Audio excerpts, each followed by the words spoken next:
We are back and welcome to another episode of Property Auction Hunters. And this time it is Omar for the deal or no deal. So Omar doesn't like to do things simple or easy. So he's brought us a really interesting site. Omar, take it away. Let's see what you've got. Amazing. Thank you, Jay. So in today's episode, we will be reviewing land and garages rear of 1 to 5 Dr. Hope's Road in Cranbrook, which is in the Weald of Kent, or in just outside, in between Tunbridge Wells, and it's somewhere between Maidstone and Tunbridge Wells, in that sort of patch there, essentially. Got some very good schools in the Cranbrook area, so quite a nice part of the world to live. I believe it's probably an area of outstanding natural beauty, or some National Trust parks around there and that sort of stuff. So, and what's being offered here is a freehold site. Currently has 16 lock-up garages on the site. Interestingly, there have been a raft of garage sites similar to this that have gone through this particular auction house, which is Clive Empson, quite a well-known auction house that covers the Kent and sort of London area and some other areas as well. So this particular site, if you read the description, it has lapsed planning granted by Tunbridge Wells back in 2018. So lapsed, which was for demolition of the existing 16 garages and replacement of 2 semi-detached bungalows. And it does say 7 parking spaces. That's actually incorrect. It's actually got planning for 8 parking spaces, which you can find in the planning documents. So there's a bit of a typo on the Clive Empson website there. The bungalows that are being proposed are about 50 square metres. And obviously this does have lapsed planning, so there is no guarantee that you could re-establish that planning, but potentially there's precedent that's been set to have a small site on this particular plot. Now, having done some research, there's an important note at the bottom of the auction listing, which some people may miss, which is around an overage clause that the current seller has imposed on this particular sale. And essentially what that is if this piece of land were to sell to a buyer, and then the buyer goes and gets planning permission for anything more than the previously consented scheme, which was 2 bungalows at 50 square metres each, it would potentially trigger an overage clause of up to 30% of the uplift in value that has been created. And so that payment would then need to be made across to the seller. So some of the people that sell properties at auction would say that's kind of like your have your cake and eat it clause, because you're selling the site, but you're saying if you do anything more than what I previously got permission for, you need to give me a bit of money. So it's quite an annoying one. This site was previously offered in the November auction at Clive Empson, and it was offered at a higher guide price. And you'll see here on the screen now from Essential Information Group, a piece of software that we use, that it was offered at Clive Empson, higher guide price, and it actually failed to sell. And my gut feeling is that it's just basically a little bit too expensive. It was offered with a guide of 205 to 210 plus fees, and it didn't sell. And then it was available to actually purchase at 207,000, and there were no forthcoming buyers. And so it's now been relisted in the December auction with 180,000 to 185,000 guide price. Now, what's really interesting about this lot is I actually purchased a similar garage site in December last year, 2022, from the same seller, and have gone on to actually achieve planning and are currently in the process of building 4 houses on a similar site to this, albeit a bit bigger. I like this site, and I think that for someone who's looking to do small-scale property development and potentially make a little bit of money, there might be some margin in this site, but it needs to be picked up at the right price. Having looked at the sold prices in the area, this is not a very high capital value area. You can kind of buy flats under 200 grand, 2-bed flats. Potentially you could pick up, there's a bungalow that sold in 2023 within a quarter of a mile radius that sold for 267,000 for a 2-bed semi-detached bungalow. Although these are 2 new build bungalows, they are only 50 square metres, so they're only 1-bed bungalows. And potentially, I mean, I'm not going to tell you exactly what you would sell them for, but I would imagine the sale price would be somewhere between 250 to 300 grand for a really nice bungalow and you would be giving some parking spaces. There's 8 parking spaces on the site. So potentially you could give 1 or 2 for each bungalow, and then you're still left with a couple of other parking spaces for potentially local residents that might want to rent them from you, etc. What's quite frustrating with this site is the overage clause, because potentially if you could go back to planning and get something more on the site than the 2 small 1-bed bungalows, or perhaps make them 2 2-bed bungalows, it would probably make this site much more viable and would interest some small scale property developers to take it on. And I think that's the reason it didn't sell at the last auction. And I'm going to stick my neck out, and I'll ask you guys for your opinions now as well, but I'm going to stick my neck out on this one and say I don't think it's going to sell again. I think they've not dropped the guide low enough. I think this needed to be guided at 150 to create some decent interest. I think the GDV is between 550 to 600 absolute max, and that's if Help to Buy comes back and all the rest of it. But if you're looking at sort of a GDV of 550, if you're picking this up at 180, and then you're spending 2 to 250 grand building these 2 bungalows, or call it 200 with some finance costs, that's £2,000 a square metre. That depends if you're going to self-manage the build, etc. You may find there's very little profit. If this could be purchased at perhaps 150, you can keep your eye on the build cost. The good news, Tunbridge Wells, no SIL, no community infrastructure levy. So you've saved a little bit of money on tax. We all like to save a bit of money on tax to potentially build this out. But I'm going to stick my neck out, as I don't think this will sell, but I think it would be an interesting buy post-auction at the right price. What do you guys think? I think I agree with you. This is not selling for sure. It's a tricky site. I mean, it's got a couple of things to it. Number one, the lapse planning permission. There's always a risk that if you go back to planning, you might not get even the same thing because policies change. This is the area of outstanding natural beauty. Maybe you need to provide some reports about wildlife or whatever. And this takes time. This takes resources. It takes money, and it might not be as easy to get planning. So that's a massive risk.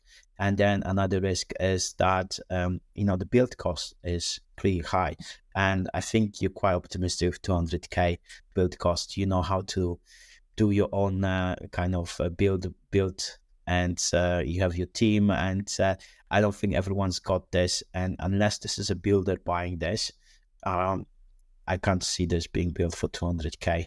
I think it will be more like 250, maybe 300 after the whole project is completed. And why I don't think a builder would buy this is because of this lapse planning. Builders really want to get stuck in, start working, and they can't until they get the planning. So plus there is an overage clause. It makes it so complicated for no reason whatsoever. Like the housing association should just sell it, put a 100k guide price on it, let the market decide what this is worth. That's my opinion. Yeah, I'm going to agree with you, Piotr. I don't think it's going to sell. I think that's for sure. I think as a developer, using the third rule, if you were going to be a proper developer using the third rule, you'd really want to be sub 150 on this in terms of purchase price.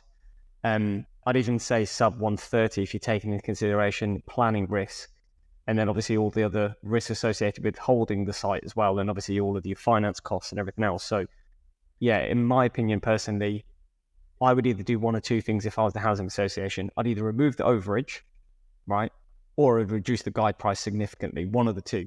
You could do both and then it would fly out. But the reality is having an overage and having a high guide price is almost counterintuitive because both are trying to basically protect them, right? So you're using two different mechanisms of protection. Almost it's creating so much protection that it's not selling. So I think in my opinion, remove one of those protection mechanisms, i.e. lower the guide and lower the reserve, leave the overage, or reduce the overage and kind of have a more similar guide, but a bit more attractive guide. And I think we'll do well. But I think until those two things have happened, I don't think we'll sell an auction. You may get a chancer that will pick it up in February if they really don't have any projects and it's gone back into auction again at maybe 190 guide or something like that. But I don't really think other than that it would sell, in my opinion. Yeah, I have to say I agree with everybody here. I mean, being in Oma's shoes, which would be difficult because I would never stick a spade in the ground, let alone build something. But we're different people. But with the I'm Oma Mehmet hat on my head, I would be saying to myself, right, it's gone unsold. I'm going to be crossing my eyes, fingers, and toes to make sure. I hope it goes unsold again. And then I would be quite proactive and probably somewhat aggressive in putting in a post-auction offer. And I would probably preface it by saying, this is my offer today. If it goes unsold in February, my offer will reduce by X, and it will keep reducing until you're handing me the site to build it out for free. Because the reality is, Safe is absolutely correct. You cannot have the high price, and you also cannot have an anti-embarrassment clause, like an overage. Maybe if they drop the guide by 30 grand and remove the overage, it would probably still sell on guide. It's one of those. But I can see that this is definitely the kind of thing that, it's in your area. You're doing developments anyway. You enjoy the process. You've got a team that can actually deliver the project. So, but yeah, I'd drop a post-auction unsold offer on the 23rd of December. And I would follow up on the 29th of December, just to be a bit of a let's get a deal done kind of guy. The other things to add to this, really interesting comments, guys. The other things to add to this, I think you all again hit the nail on the head. But the site is not a very big site. It's less than a quarter of an acre, and it's not very wide. It's quite narrow, but it's quite long. And I think although it has 16 garages on there, the planning that you would have to go back for, if somebody thinks they're going to come in here and try and put a row of terraced houses, it's very unlikely to be approved. And if you look at the planning drawings, there's quite a lot of drawings in there which show the angles at which the light from the neighbouring properties are looking over these bungalows. So I think the planning has gone in probably at the path of least resistance to get planning approved for these two small semis, and perhaps there is room to try and get some more on the site. But for me, it's the overage clause that's the biggest problem. And so any post-auction offer would have to be on the basis that there's no overage clause, so that you could take this site back to planning and try to get two semis, bungalows, but 2 bedrooms, 61, 62 square meters to meet the minimum space standards. And that would just make them much more saleable. And I think then it becomes a viable site. And hopefully Jay, Piot and Safe can all come with a spade and help me start the foundations. What do you think, guys? Wow. You know what? I would do that. I would turn up and you could get a picture of it. You'd blow up Instagram. Jay's doing physical labor. You'd destroy the internet. But I like it. I think you're right. I mean, you'd want to factor in the planning risk cost if they removed the overage and you went back to planning. But it's your area. It's the kind of thing that you could knock out. And I think for the right money without the overage, it's a good site for you.